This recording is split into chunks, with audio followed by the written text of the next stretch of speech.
ఇప్పుడు క్లియర్ గా ఒక 2 పాయింట్స్ జనాలకు అనేది బాగా క్లారిటీగా రావాలి. ఎందుకంటే ఈవెంట్స్ అనగానే లైక్ అది చాలా చిన్న విషయం కాదు అంటే క్లయింట్స్ కి అయితే. ఎందుకంటే వాళ్ళు ఒక పెళ్లి గానీ ఒక బర్త్డే పార్టీ గానీ చాలా ఇంపార్టెంట్ వాళ్ళకి. అంటే ఎంతో మంది బంధువులు వస్తుంటారు, చుట్టాలు వస్తుంటారు, వాళ్ళ మధ్య ఏదైనా మంచిగా ఉండాలి, హైలైట్ అనిపించింది అంటే అది ఈవెంట్స్ మీరు చేసేదాన్ని బట్టే వాళ్ళకి అనేది ఆ పేరు అనేది ఉంటది చూడడానికి, ఎప్పటికీ చెప్పుకోవడానికి.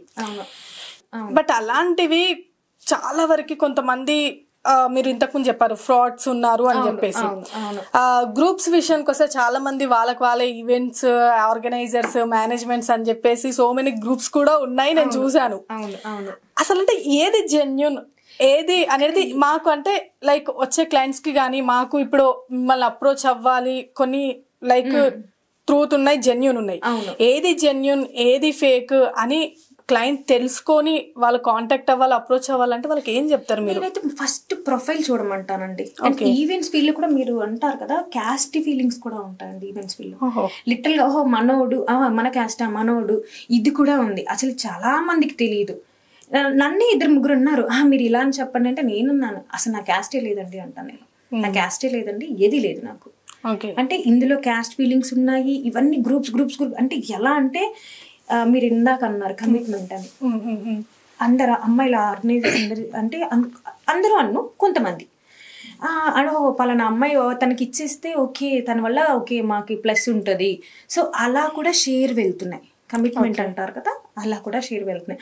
అలా కూడా జెన్యున్ గా వర్క్ చేసే వాళ్ళకి నిజాయితీగా వర్క్ చేసే వర్క్ లేదండి, వర్క్ అస్సలు లేదు.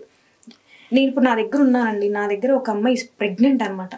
ఒకటే చెప్పింది అక్క నాకు ఎవరు ఇవ్వట్లేదు అక్క అని. తను 6 months వచ్చేంత వరకు కూడా నా దగ్గర వెల్కమ్ గర్ల్గా వర్క్ చేసింది. 6 months, నేను 4 months టేక్ రెస్ట్ అని చెప్పిన. ఆఫ్టర్ దట్ అమ్మాయి డెలివరీ అయిన తర్వాత కూడా బాబుని క్యారీ చేస్తూ నా ఈవెంట్స్కి వచ్చింది.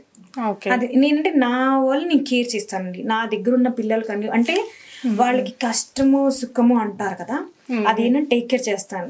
ఇప్పుడు క్లయింట్స్ విషయానికి వస్తే మాకు ఇక్కడ ఇంతే వచ్చేస్తుందండి, చాలా బడ్జెట్ తక్కువ వచ్చేస్తుంది, ఇలా వచ్చేస్తుంది. నేను అంటే ఒక ఈవెంట్ చేశానండి నేను, అది బడ్జెట్ తక్కువ వస్తుంది అంటే సరేలే బడ్జెట్ తక్కువ వస్తుంది నేను ఎందుకు చేయకూడదు అనేసి అనుకున్నాను. లిటరల్గా నేను చేయలేకపోయాను ఆ ఈవెంట్. నా చేతి నుంచి 50,000 వేసుకొని చేశా. అమ్మ అలా ఎలా అన్నాడు అంటే ఇక్కడ కూడా అంటే ఏమంటారు దాన్ని పోటీ అంటారు. ఓకే అంటే నేను గెలవకపోయినా పర్వాలేదు, తను గెలవడం నేను చూడలేను. ఆ టైప్ లో ఓన్ గా కాంపిటీషన్ ఫీల్ రూపాయి మిగలపోయినా పర్లేదులే చేసేద్దాము అలా ఉన్న వాళ్ళు ఉన్నారు. ఇప్పుడు ఏంటంటే ఓహో సిరికి ఈవెంట్ వచ్చిందా, అమ్మ సిరికి ఎలా వస్తుంది ఈవెంట్, అది మనకి నష్టమైనా పర్లేదు అది మనం చేసేయాలి. ఓకే సో మేమేమనుకుంటున్నాం ఇప్పుడు నేనైతే అలాగే అంటే అలానే నేను వేసుకొని చేయాలని అస్సలు అనుకోనండి. నీకు ఏ క్లయింట్ కానీ క్లియర్ చెప్తా, నాకు రూపాయి మిగిలిపోయినా పర్లేదు కానీ నా రూపాయి వెయ్యను, నేను నాకు అవుతేనే చేస్తా లేకపోతే చేయను, లేదంటే మీరు వేరే ఆర్గనైజర్కి వెళ్ళిపోండి అంటాను. ప్లీజ్ దయచేసి క్లయింట్స్ ఏంటంటే ముందు ప్రొఫైల్ చెక్ చేయండి, ప్రొఫైల్ చెక్ చేసి జెన్యూన్ గా వాళ్ళ వర్క్ చూడండి. ఇప్పుడు ఒక డెకార్ ఉంటదండి, నా ఇన్స్టాలో చాలా డెకార్స్ ఉంటాయి, ఇదే డెకార్స్ నేను బయట చూస్తా. అంటే కాపీ పేస్ట్ అంటారు. ఇప్పుడు నేను చాలా బుర్ర పెట్టి దాన్ని స్కెచ్ వేసి డిజైన్ చేస్తే అదే డెకార్ వెళ్ళిపోతుంది అక్కడ. నేను లిటిల్ గా నేను లాస్ట్ మంత్ ఒక మ్యారేజ్ చేయాలి, పెద్ద హోటల్ వెన్యూ కూడా నేనే ఫిక్స్ చేశా, మొత్తం వేసేసి 28 lakhs బడ్జెట్ ఇచ్చా. సో అన్ని అడుగుతున్నారు పెళ్లి ఎలా చేయాలి. ఈజ్ యూఎస్ క్లయింట్ అసలు ఎన్ఆర్ఐ. సో అమ్మాయి వచ్చేసి తెలంగాణ, అబ్బాయి వచ్చేసి ఈజ్ ఫారెన్. సో అన్ని వేసాను అన్ని చేసాను. దానికంటే ఒక టీం ఫాలోఅప్ అవుతుంది, ఒక 10 members కలిసి వర్క్ చేస్తున్నారు, ఒక టీం ఫాలోఅప్ అవుతుంది. లిటరల్గా నాకు వాళ్ళ ఎవరైతే అనుకున్నామో వాళ్ళ పాప ఫోన్ చేసి మేము ఆల్రెడీ పలానా అంటే మీతో మాట్లాడారు కదా, తను ఆల్రెడీ వేరే వాళ్ళని ఫిక్స్ చేసింది అని. అంటే తను నన్ను కమిషన్ అడిగింది. నేను మ్యామ్ మీరు రిలేషన్ అంటున్నారు, మరి కమిషన్ అంతగానమంటే టూ మచ్ అంటే కష్టం మ్యామ్, మీరు తగ్గించుకోండి, ఒక 15% తీసుకోండి. ఎందుకంటే 50% నాకు ఓన్ ఉంది. సో నాకు ప్రాప్స్ కానీ సెట్స్ కానీ నాకు ఓన్ ఉన్నాయి.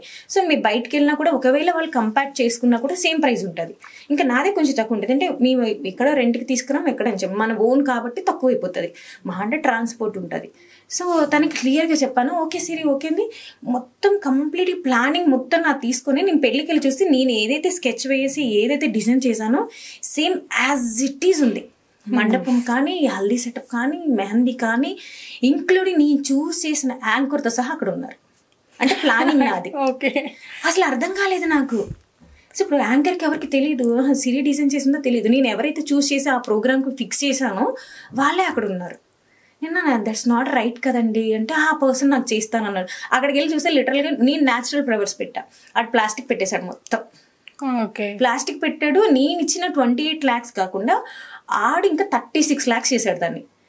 ఇచ్చి తీరాల్సిందే అండి, మీరు అన్నారు ఇంతలో చేయమని, అవ్వలేదు, ఏం చేయమంటారు, ఇచ్చి తీరాల్సిందే అని వసూలు చేశారు. ఇది కరెక్ట్ గా ఉంది. ఇప్పుడు సిరి ఈవెంట్స్ అయితే నేనైతే ఒక 28 lakhs చేసేదాన్ని. నేను ఏదైతే నేను క్లియర్ గా చెప్తా, పెళ్లి కానీ పిల్లలు కానివ్వండి ఏదైనా కానివ్వండి న్యాచురల్ ఫ్లవర్స్ వాడండి, ప్లాస్టిక్ ఎందుకంటే అది శుభకార్యం. సో న్యాచురల్ వాడితేనే బాగుంటది, అంటే పచ్చదనం అంటారు కదా, అలాగే వాడమని చెప్తా. ఓకే, అంటే ఇప్పటికి ఎన్ని ఇయర్స్ అవుతుంది దాదాపుగా మీరు ఈవెంట్స్ స్టార్ట్ చేసి? 4 years అండి. 4 years నా ఓన్ గా నేను పెట్టుకొని చేసుకుంటున్నాను. ఓకే, మీ ఓన్గా. అండ్ ఇంకొకటి, మీరు ఆల్రెడీ అంటే ధనరాజ్ గారి వైఫ్ కాబట్టి మీకు ఎక్కువగా అంటే acting are Jabardasth like Samman shows, live shows కానీ అలా వెళ్ళాలి అనుకుంటారు ఎవరైనా. అంటే ఏ సపోర్ట్ లేని వాళ్ళకి అలా వెళ్ళాలి అనుకుంటారు.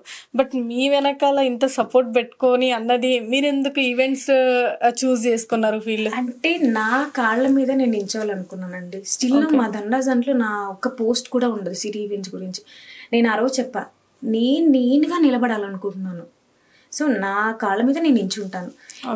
నేను యాక్చువల్లీ కొంతమంది బైట్స్ తీసుకున్నాను. నేను ఈవెంట్ స్టార్ట్ చేసినప్పుడు కొంతమంది, I mean Ravi, Santosh and Saptagiri and కొంతమంది మాత్రమే తీసుకున్నాను. నాకు బాగా క్లోజ్ అనుకునే వాళ్ళ, రఘు అన్న, కొంతమంది, సత్య అన్న. మా ధనరాజ్ మాత్రం తీసుకోలేదండి. ఆయన అడిగారు, నాకు అవసరం లేదని ఇది అంటే రేపొద్దున నా వల్లే వచ్చింది నేనే ఇది, అది నాకు వద్దు. చూద్దాం నా టాలెంట్ ఎంత ఉందో చూద్దాం, నేను కూడా నిరూపించుకోవాలి కదా. కానీ గాడ్ ఇస్ గ్రేట్, నేను ఒక 6 months అలా లేసి అలా నించున్నాను. చాలా వెరీ హ్యాపీ. కొన్ని ఈవెంట్స్ అయితే కొంతమంది సింగర్స్ చేశానండి నేను. నాకు తెలియదు సింగర్ అంటే. ఇప్పుడు నాకు ఈవెంట్ మాట ఒక వాళ్ళ మదర్ ఫాదర్ మాట్లాడతారు. ఎండ్ ఆఫ్ ద డే నేను ఈవెంట్కి వెళ్తేనే వాళ్ళు ఎవరో తెలిసేది. ఒకసారి ఒక ఈవెంట్కి నేనే షాక్ అయ్యా. ఫామస్ ఓకే, సంగీత ఓకే, మొత్తం మనమే చేసిన ఈవెంట్, పేమెంట్కి వెళ్ళాలా, వస్తున్నా ఓకే, అక్కడికి వెళ్ళేసి సింగర్ ఉంది, ఇది నీదా అన్నాను నేను. అవును సిరి నాది. అమ్మ నేనేరా ఆర్గనైజ్ చేసింది ఇదంతా అని. అదేంటి ముందే చెప్పొచ్చు కదా అంటే అన్నాను. నేను చెప్పలేదమ్మా, అసలు అంటే వాళ్ళ మదర్ ఫాదర్ మేమేం అడగలా, అమ్మాయి ఎవరు ఏంటి అని. ఇప్పుడు మనకి సింగర్స్ పరిచయం ఉంటారు, ఫ్యామిలీ వరకు డీప్ గా వెళ్ళాం కదా. అప్పుడు కొంచెం బిల్లు తగ్గించి డిస్కౌంట్ వేసి ఇచ్చాం. అసలు నేనే స్టన్ అయిన సింగర్స్ అందరిని చూసి. ఆర్గనైజర్ సిరీ ఈవెంట్స్ అంటే ఎవరిదో అనుకుంటున్నారు అండి, నాదని సంగతి వాళ్ళకి తెలియదంట. అదైతే బాగా ఎక్స్పీరియన్స్ నాకైతే. అండ్ అందులో ఏం లేదు అంటే ఏ ఫొటోస్ లేవు మీకు సంబంధించిన, లోగో పడుతుంది అంతే. అదే ఆ లోగో ఒక్కటి ఉంటుంది, అప్పుడు ఎవరికి కాంటాక్ట్ నెంబర్ ఉంటుంది, ఇంకేమీ ఉండదు. ఈవెంట్స్ ఫీల్ చూస్ చేసుకోవడానికి రీజన్ ఏంటి అంటున్నా? యాక్చువల్లీ క్రియేటివిటీ అన్నది ఒక ప్యాషన్ అండి. ఓకే, నాకు అది చాలా ప్యాషన్ యాక్చువల్లీ. అంటే మనం ఒక దాన్ని క్రియేట్ చేస్తున్నాం, అంటే ఒక బొమ్మని తయారు చేస్తున్నాం. నేను ఎంత అందంగా బొమ్మ తయారు చేస్తే అంత అందంగా వస్తుంది. నేనే ఓహో ఈ డెకరేషన్ చాలా సార్లు ఏడ్చిన రోజులు, అమ్మ నేను ఏంటి ఇంత టాలెంట్ కదా, అనవసరంగా ఇన్ని ఇంట్లో కూర్చున్నా అని ఒకటి క్రియేట్ చేసినప్పుడు వాళ్ళు చాలా మంది పెళ్లి చేసినప్పుడు కొంతమంది అంటారు, సిరి నువ్వు లేకపోతే నేను చాలా ఒక బ్రాహ్మణ మ్యారేజ్ చేశానండి అసలు. అంటే ఇప్పుడు నాకు ఒక బ్రాహ్మణ మ్యారేజ్ వచ్చింది అనుకో, బ్రాహ్మణ్స్ది. సో ఏం చేసంటే వాళ్ళది అన్ని చూస్తానండి. వాళ్ళ కల్చర్ ఏంటి, వాళ్ళు ఎలా భోజనం చేస్తాడు, మడి కట్టుకుంటారా, మడి కట్టుకొని వడ్డించాలా, బంతి భోజనం, ఇన్ని ఆలోచిస్తాను. ఆవిడ ఏంటంటే అసలు ఆవిడ ఎక్స్పెక్ట్ చేయలే, అన్నీ చేస్తారు కదా సిరి మాది ప్రాపర్గా. అంటే మ్యామ్ చూడండి, మీరు పేమెంట్ ఎంత అడ్వాన్స్ ఇవ్వండి, పెళ్లి తర్వాత ఇవ్వండి మిగతాది అని చెప్పిన. ప్రతిది ఏంటంటే ఒక మ్యారేజ్ చెప్పుకున్నప్పుడు ఓహో పలానా క్యాస్ట్ ఇలా ఉంటుంది, పలానా క్యాస్ట్, ఒక్కొక్క క్యాస్ట్ లో ఒక్కొక్క స్టైల్ ఉంటుందండి. ఇప్పుడు మనం ఒక స్టైల్ ఉంటుంది, తమిళియన్స్ ఒక స్టైల్ ఉంటుంది, అండ్ కర్ణాటక వాళ్ళది ఒక స్టైల్ ఉంటుంది. బేసిక్గా నేను ఏపీ, తెలంగాణ, కర్ణాటక అండ్ తమిళ్ ఈ 4 స్టేట్స్ చేస్తూ ఉంటాను నేను. ఈ 4 అంటే వాళ్ళది తెలుసు నాకు, కర్ణాటక వాళ్ళది తెలుసు, ఇది తెలుసు, సౌత్ నార్త్ అన్నట్టుగా ఉంటది. సో అవన్నీ నేర్చుకున్నాను కాబట్టి నాకు ఒక చిన్న గ్రిప్ ఉంటది. సో కొంతమంది నువ్వు ఉంటేనే తాళి కట్టించుకుంటా, నువ్వు నా కళ్ళకి లిటరల్గా ఇలా నించున్నానండి. ఆ పెళ్లి అయ్యేంత వరకు నా కాళ్ళు నొప్పిలేస్తుంది. పెళ్లి అంటే మినిమం 3 hours. ఆ అమ్మాయి జీలకర్ర పిల్లలు తాళి కట్టేంత వరకు ఇలా నించొని, తాళి కట్టింది అక్కడి నుంచి జంప్. మ్యామ్ తాళి కట్టేంత వరకు ఉండమన్నారు. ఇప్పుడు టైం అయిపోయింది, నేను వెళ్ళిపోవాలి, భోజనాల దగ్గరికి వెళ్ళిపోవాలి. పర్లేదు నువ్వు వచ్చేసే, మీరు కానివ్వండి, ఇప్పుడు మీరు ఆడుకోండి కాసేపు. ఇంకా అవైతే ప్రాసెస్ ఉంటే తాళి కట్టేంతవరకు. నాకు తాళి కట్టిన తర్వాత అమ్మాయి వెళ్ళిపోయేటప్పుడు వాళ్ళ అమ్మని పట్టుకోలేదండి, నన్ను పట్టుకొని ఏడ్చింది. నాకు ఇప్పటికీ గుర్తు. అండ్ ఓవరాల్గా ఈవెంట్స్లో ఇంకా బాగా సంపాదించవచ్చు, ఎక్కువ డబ్బులు సంపాదిస్తారు వీళ్ళే అని చెప్పేసి అంటారు. లైక్ నిజమేనా అది? ఉంటే చెప్పాను కదండి, పాలిటిక్స్ ఉంటాయని. కొంతమంది ఆర్గనైజ్ ఉంటారు, హైడింగ్. కొన్ని కన్వెన్షన్స్ అన్ని హైడ్ చేసేస్తారు.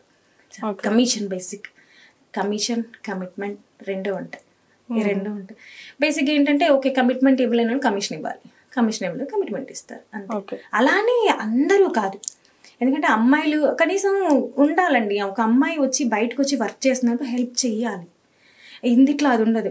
కమిషన్ ఇస్తావా, ఇది ఇస్తావా, అమ్మాయి కనిపిస్తే చాలు లిటరల్లీ. ఎందుకంటే ఇది అన్ని ఫీల్డ్లలో ఉంది, ప్రత్యేకించి మా దాంట్లో లేదని అనటానికే లేదు, అన్ని దగ్గర ఉంది. మనం చూస్ చేసుకునే వేని పట్టి ఉంటుంది. నేనైతే అదే చెప్తాను క్లయింట్కి, మ్యామ్ ఇప్పుడు నాకు ఎవరైనా అడిగితే మ్యామ్ అందులో రాయల్టీ ఉంటుంది, మీరు పే చేయండి, లేదా తనకి చెప్పండి క్లియర్గా, మా ఆర్గనైజర్ ఉన్నారు చెప్పండి. అలానే నేను కొన్ని హోటల్స్ చెప్తానండి, అసలు వాళ్ళకి వెండర్సే ఉండరు. నాకు అదే అర్థం కాదు. ది బిగ్గెస్ట్ హోటల్స్ నిజంగా వాళ్ళు వెండరింగ్ పెట్టుకొని కొన్ని కోట్లు ఇచ్చి వాళ్ళని తీసుకుంటారు.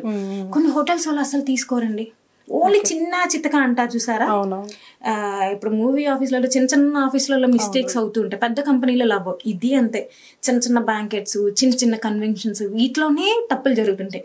పెద్ద వాటిలో ఎక్కడా కూడా జరగదండి, నేను చూసినంత వరకు, నేను చేసినంత వరకు. హాయ్ అండి, నేను మీ Sairam Shankar. Please subscribe JR7 media. JR7 టీవీని సబ్స్క్రైబ్ చేయండి, షేర్ చేయండి, లైక్ చేయండి, కామెంట్ చేయండి. JR7 మీడియాని తప్పకుండా సబ్స్క్రైబ్ చేసుకోండి. JR7 మీడియాని సబ్స్క్రైబ్ చేసుకోండి, మంచి విషయాల్ని గ్రాప్ చేసుకోండి. Please subscribe JR7 media.